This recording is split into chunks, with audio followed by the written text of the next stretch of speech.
Si je vous demande là tout de suite un groupe mixte, lequel vous vient en tête en premier? Je pense sincèrement que 3/4 des personnes fans de K-pop vont me répondre KARD.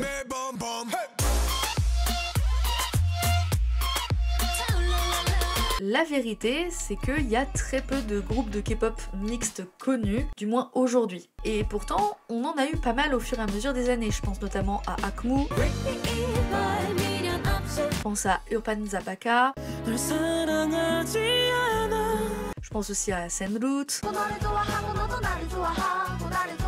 La raison principale qui engendre cette méconnaissance dans les groupes mixtes, c'est, je pense, le fait que très peu de personnes suivent ce type de groupe. Le plus courant, c'est les groupes de filles pour les mecs et les groupes de mecs pour les filles. Mais l'autre raison qui, selon moi, engendre ce problème, ce sont les scandales que nous avons eus avec eux. J'ai sorti il y a quelques temps une vidéo sur un groupe mixte du nom de Sharp que je vous invite à regarder pour en savoir un peu plus. Et aujourd'hui, j'ai décidé de vous parler de Coed School.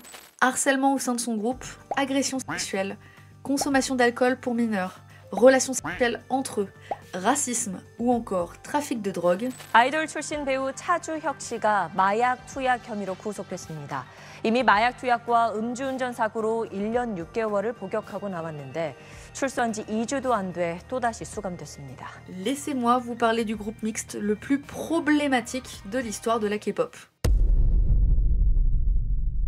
Bon, déjà on va commencer avec une question simple. Qu'est-ce que c'est Coed School? C'est un groupe de K-pop mixte qui contient du coup des membres filles et des membres gars. C'est un an après la création de leur groupe T-ara que l'agence Core Content Media, qui maintenant se nomme MBK Entertainment, va décider de composer ce groupe comprenant 10 membres. Il y aura au début 4 filles, Sumi, Shanmi, Yoyoung et Yewon, et 6 garçons, Taewoon, Seungmin, Jongwoo, Kwangeng, Kanggo et Nuli. Avant même les débuts du groupe, celui-ci faisait pas mal de bruit parmi les internautes coréens, notamment car l'année d'avant, l'agence avait eu la merveilleuse idée de créer une collaboration entre le groupe T-ara et Supernova.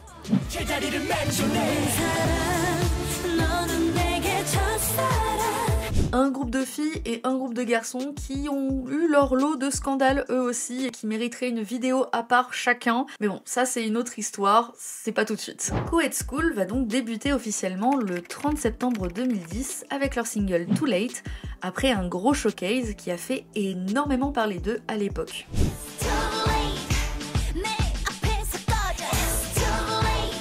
Et seulement 3 semaines après leur début, ils vont sortir un autre single, Billy Bum Belly Bum. Leur style musical se sépare en deux. D'un côté, une musique expérimentale, sombre, limite dans le style sexy, et de l'autre, une musique joyeuse, qui bouge, pleine d'entrain, et même assez cute. Et ça va cartonner. Même s'il va y avoir quelques critiques pour Too Late concernant le fait qu'on va mettre plus les filles en avant que les garçons, qui semblent carrément être des backdancers à ce niveau-là. Les filles chantent pendant 70% de la musique. C'est énorme. Et en plus de ça, la musique Billy Bum Belly Bum va être accusée de plagiat avec Téléphone. Malgré ces problèmes qu'on va nommer problèmes secondaires, le groupe va intégrer les charts coréens très rapidement. Et c'est comme ça qu'ils vont sortir leur premier album le 28 octobre 2010, seulement un mois après leurs 2 chansons. Et c'est encore plus un succès parce que bien que l'album sera limité à seulement 20 000 exemplaires, l'agence a dû annoncer augmenter la production de l'album, vendant plus de 50 000 exemples. Alors comme ça paraît peu, mais je vous parle d'un temps que les moins de 20 ans où la K-pop n'avait pas du tout la même popularité que maintenant. Et c'est comme ça que Coed School va marquer l'histoire des groupes mixtes dans la K-pop. Sauf que non. Sauf que j'ai menti. Quelque temps avant leur début, une controverse va éclater sur le membre Kanggo qui va être accusé de agression sexuelle. Alors au début, ces accusations étaient là sous forme de rumeurs avec des captures d'écran qui n'ont pas été vérifiées et que beaucoup pensaient faux, jusqu'à ce qu'une vraie accusation fasse apparition sur un blog sur internet. J'ai énormément galéré à retrouver des sources fiables, mais finalement j'ai réussi à trouver un screen de la page du blog que je vais vous lire. Il aura pour nom « Je suis une victime de viol ». Quand j'ai entendu pour la première fois qu'il avait fait ses débuts en tant que chanteur d'idol, j'ai soufflé du nez. Je suppose que même les ordures les plus sales peuvent devenir des chanteurs. J'ai vu le clip et je me suis dit, des jeunes de primaire, de collège et du lycée regardent probablement ce MV en louant à quel point il est beau, en criant « Oppa, Oppa ». Cette pensée est vraiment dégoûtante. J'avais envie d'oublier ça et de passer à autre chose, mais un ami qui connaissait mon histoire m'a dit de taper « Viol doll mixte », c'est vrai. Il y a eu tellement de commentaires disant c'est probablement une rumeur, ça ne peut pas être la vérité. Alors j'ai décidé de prendre mon courage à deux mains et d'écrire ceci. Les captures d'écran à l'entrée qui circulent ne sont pas mon histoire, mais j'ai été une autre victime. L'idée qu'il y avait une autre personne qui a également été visée par ce star ne me surprenait pas vraiment. Comment devrais-je le dire? Je me suis rendu compte que, je n'étais pas vraiment la seule. Quoi qu'il en soit, c'est vrai. J'aimerais que cela ne passe pas pour une rumeur. J'aimerais aussi que ces commentaires qui disent « il était jeune et immature à l'époque, c'est logique ce qu'il a fait » ne ressortent plus. Aidez-nous s'il vous plaît. À ce moment-là, j'avais peur. J'étais faible et je ne savais pas quoi faire. J'ai juste supposé que c'était une situation dans laquelle je devais perdre. Mais je n'arriverai pas à me reposer si cela continue d'être rejeté comme une rumeur. Que la personne qui m'a fait ça affiche un sourire d'égoïste alors qu'elle est comblée d'amour et de louanges, ne sachant probablement même pas quelle faute il a fait. Comment il a radicalement changé la vie d'une personne et ne le sait probablement même pas. Je n'ai jamais demandé de l'aide, c'est ma première et dernière demande. Aidez-moi, je vais révéler qui est cette personne. Je suppose que le coupable n'est pas assez connu pour que les internautes puissent le trouver sur la base de simples informations. Est-ce que j'ai le droit de le dire directement? Il s'agit de Kengo, né en 91 et a vécu dans le quartier de Socho toute sa vie. Et waouh, quand j'ai lu ce témoignage pour la première fois, je me suis dit mais c'est horrible. Le truc c'est que Kengo ne va jamais s'exprimer sur le sujet. L'agence ne dira jamais rien et avec seulement des témoignages sur internet, il ne sera pas un seul instant poursuivi. Mais il n'a pas fallu bien longtemps puisque la même année, des photos de celui-ci visitant un établissement olé olé avec des femmes pas très habillées, alors qu'il était mineur, vont circuler. Évidemment que tout le monde va être indigné, plus que pour des accusations de viol. La Corée. L'agence va déclarer pour le protéger que cette photo a été prise avec des amis de Kengo après avoir obtenu son diplôme du lycée. Ce sont juste des photos de lui s'amusant avec ses amis proches, peu de temps après. Le truc c'est que le membre Nouli va aussi être vu en train de boire alors qu'il était encore mineur. Ce qui va engendrer énormément de rumeurs en plus, notamment le fait que les membres sortaient peut-être ensemble derrière la caméra. Il n'y a jamais eu de confirmation sur le sujet, mais quand les membres vont poster ce genre de photos, certains affirmeraient qu'ils étaient trop proches et que c'était la confirmation qu'ils couchaient ensemble. Suite à cette série de problèmes, l'agence va décider de tout prendre en main. Ils vont virer Kengo et essayer de sauver les meubles? Non. Ce serait trop simple. Core Content Media va avoir une autre idée. Décider de séparer le groupe mixte en un groupe de filles et un groupe de garçons. Les 4 filles de Coed School, avec une membre qui va être ajoutée, So Eun-kyo, va créer un groupe nommé Five Doll le 7 février 2011. Ce groupe va sortir le clip de son premier single, Lipstain, produit par Brave Brother et mettant en vedette Jay Park, qui à l'époque faisait tout de même énormément parler de lui. Suite à cette sortie, on va aussi apprendre que la membre Sumi va quitter le groupe. Et ça va engendrer une autre rumeur, notamment celle que Shenmi et la nouvelle Eun-kyo l'aurait intimidée. Et en vrai, cette histoire, elle va pas mal affecter le groupe de filles Five Doll, qui aura du mal à démentir ces rumeurs, malgré le fait que ça n'a jamais été prouvé. Ça a jamais été démenti, mais ça a jamais été prouvé non plus. En plus, quelques mois plus tard, la membre Shanmi va quitter le groupe, ce qui va davantage influencer la pensée qu'elle est responsable d'un certain harcèlement. Alors qu'elle-même annoncera plus tard dans une interview qu'en réalité, elle est partie pour justement empêcher qu'il y ait plus de rumeurs autour du groupe. 3 autres membres vont être donc ajoutés, Nayeon, Cho Seung-gi et Oh Yeon-kyung. Petit aparté dans l'histoire parce que je trouve que c'est intéressant d'en parler et je pense que vous vous en doutez, mais pour moi le gros problème c'est vraiment la gestion des rumeurs, mais la gestion de ce groupe aussi. La réputation de Coed School était déjà bien affectée avec Kengo, donc ils auraient pu faire quelque chose, mais ils ont préféré la virer. De toute façon, MBK encore aujourd'hui ne savent pas gérer leur groupe. Que ce soit B173, Dia ou encore Sia dont j'ai déjà parlé, c'est que ça. Bref, on a eu le début du groupe de filles avec un début un peu bancal, des rumeurs de harcèlement et assez peu de visibilité. Mais on va aussi avoir un groupe de garçons qui va débuter 1 an après le début de Five Doll, donc début 2012. Le nom de ce groupe sera Speed et ils vont débuter avec la chanson nommée Lovey Dovey Plus, en référence avec une musique de Tiara. Le groupe va débuter donc avec 5 membres, sans Kengo, qui va être remplacé quelques temps plus tard par Jungkook de Superstar K4. Je me suis trompée, c'est pas K4, c'est K3. Bon, c'est Superstar quoi. En mi-2013, un représentant de Core Content Media va déclarer dans une interview que Coed School ne se reformera jamais. Ils vont partir du principe que Five Doll et Speed marchent mieux et que les changements de line-up ne font que renforcer que Coed School n'avait pas énormément de logique. Ce qui signe plus ou moins la fin de ce groupe, alors que le concept était grave sympa. Le groupe Five Doll va faire parler de lui, mais je pense que le groupe qui va le plus marcher, c'est vraiment Speed. Encore aujourd'hui, je pense que beaucoup connaissent des chansons de Speed sans savoir, et je pense très sincèrement qu'il y en a qui connaissent plus Speed que Coed School. Je me souviens personnellement avoir adoré Don't Tease Me, qui est une musique iconique de la K-pop.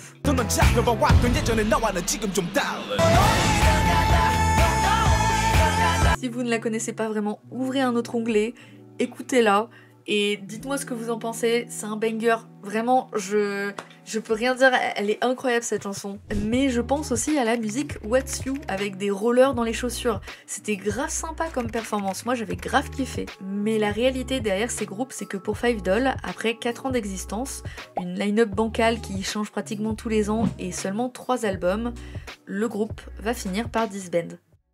Du moins, ça a plus été annoncé en mode les filles décident de tous quitter l'agence. Et pour Speed, malgré la popularité, l'agence va à nouveau très mal se charger de l'emploi du temps du groupe et de la capacité de celui-ci. Lors de l'émission Shin Got Chic, The Return of Idol sortie en 2021, les membres Taewoon et Sumin parleront ouvertement de plusieurs sujets qui personnellement m'ont un peu choqué. On apprendra par exemple que Sumin sera au courant de son nom de scène via les journaux. 오해를 하는 분들이 계셔요. 이 이름을 내가 고른 줄 알고. 여기 지인들이 이렇게 있어. 그렇죠. 저도 그렇게 알았어요. 제가 고른 이름이 아니라 저는 이 이름을 기사를 통해 접했어요. 그러니까 내가 알찬 선빈이라는 거를 기사가 나오고 아는 거야. 진짜로? 그러니까 너 그러고 나서 계단 가가지고 엄마한테 전화했죠. Que les membres ont été recrutés dans la rue et n'ont que 8 mois d'entraînement, ce qui fait qu'ils n'étaient pas spécialement au point, même de leur point de vue.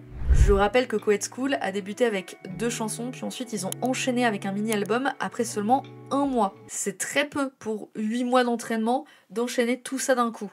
Ils parleront aussi du fait qu'ils ont beaucoup pleuré dû à la fatigue et finalement que même avec le groupe Speed, c'était très complexe puisque l'agence misait tout sur eux pendant une période pour ensuite passer à autre chose. Malgré tout, en janvier 2015, le groupe Speed continue d'exister. Mais il va y avoir énormément de changements de line-up.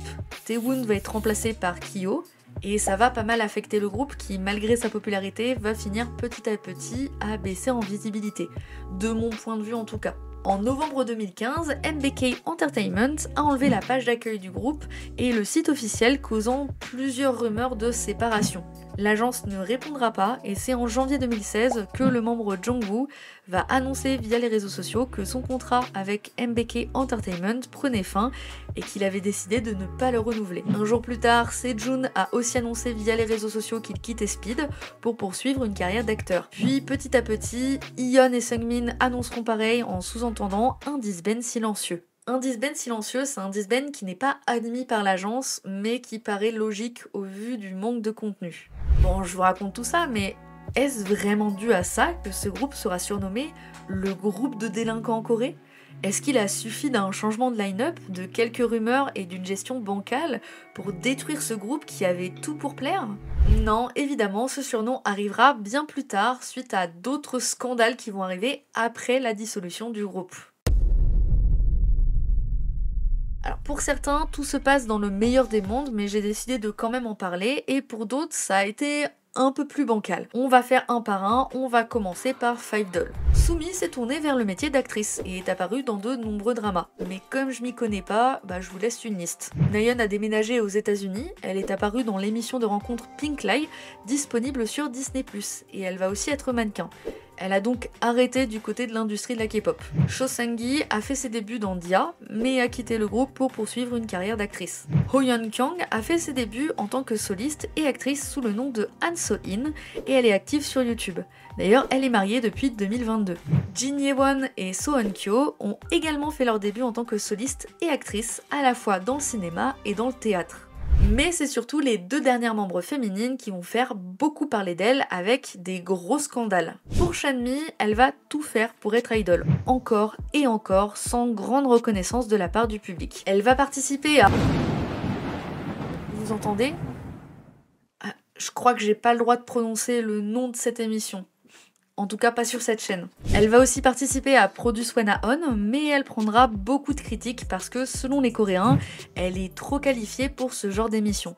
Elle racontera d'ailleurs dans une vidéo YouTube avoir eu des problèmes aux cordes vocales. Sauf que l'émission a décidé de supprimer ce passage.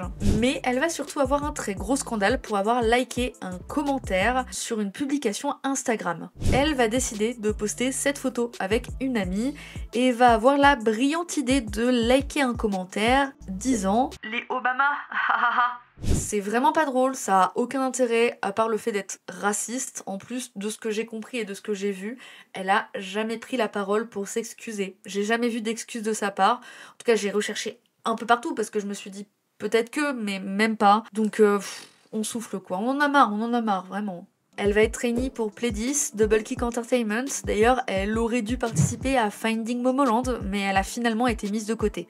C'est que vers 2020 qu'elle va commencer à avoir une petite popularité en Corée pour sa participation à Miss Trot. Mais ça reste une popularité très minime. Et puis, on finit pour les membres féminines avec Ryu Yo-wang, qui va être active notamment en tant qu'actrice. En sachant que Yo-young, c'est aussi la sœur d'une des membres de T-ara, qui a déclaré que le groupe l'avait intimidée. Sauf qu'on a appris plus tard, en 2017, que elle et sa sœur étaient possiblement celles qui intimidaient les autres membres. Ce qui a évidemment poussé les internautes à énormément critiquer les deux sœurs, et donc la membre en question de Coed School et la membre de T-ara. Aïe, je me suis fait mal. Et j'en ai déjà parlé dans ma vidéo sur les 6 idoles de K-pop qui ont détruit leur carrière tout seuls, avec de vraies raisons. Si jamais vous voulez en savoir plus, je mets la vidéo ici dans le petit i. Cette rumeur de harcèlement autour de chacune des membres et tout ça, ça a influencé aussi pas mal la vision qu'on avait du groupe Coed School.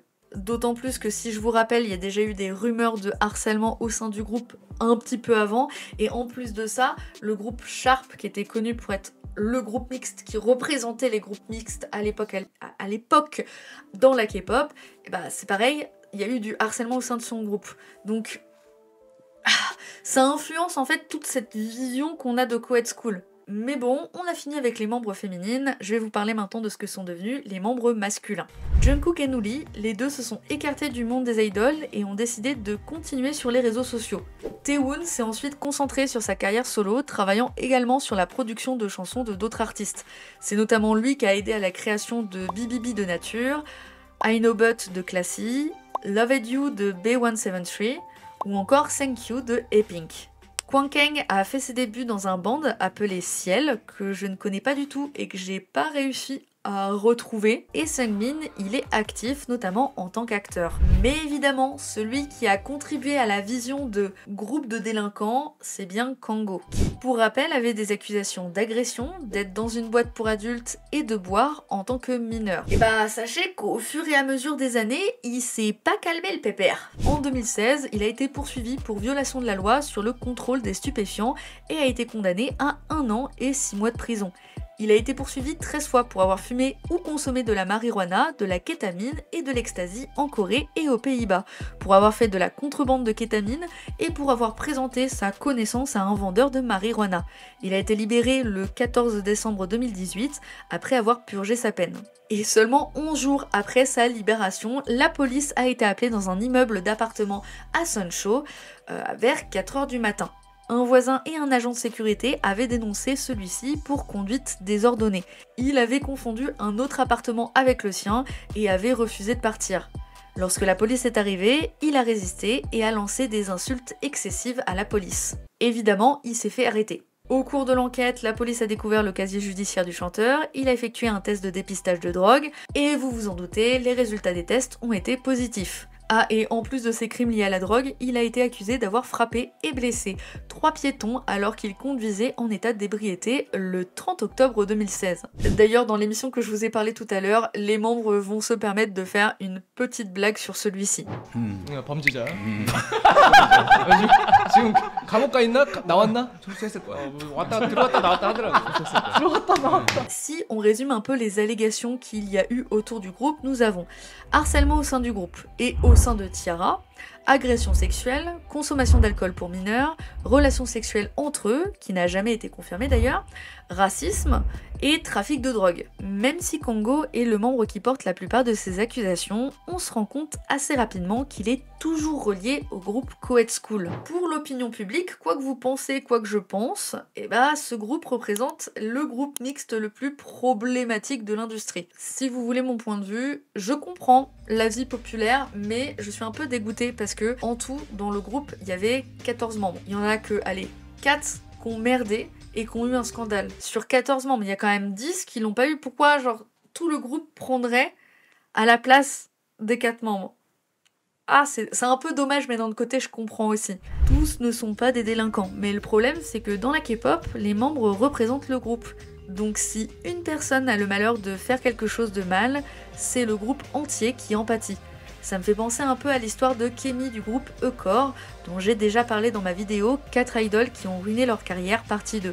Je ne sais pas ce que vous en pensez de votre côté. Est-ce que selon vous, le groupe le plus problématique de la K-pop correspond à Coed School ou pas du tout? En tout cas, je vous remercie d'avoir regardé cette vidéo. C'est vrai qu'elle est plutôt courte et qu'elle part un peu dans tous les sens, mais c'est pas facile d'aborder le sujet en sachant que la gestion de celui-ci était tellement catastrophique et que les histoires partaient dans tous les sens. J'ai eu un peu de mal à résumer et à écrire cette vidéo, j'espère que ça se ressent pas trop. J'espère qu'elle vous a quand même plu. Et puis n'oubliez pas de vous abonner, n'oubliez pas de liker et de commenter pour me soutenir. Et on se retrouve bientôt pour une prochaine vidéo.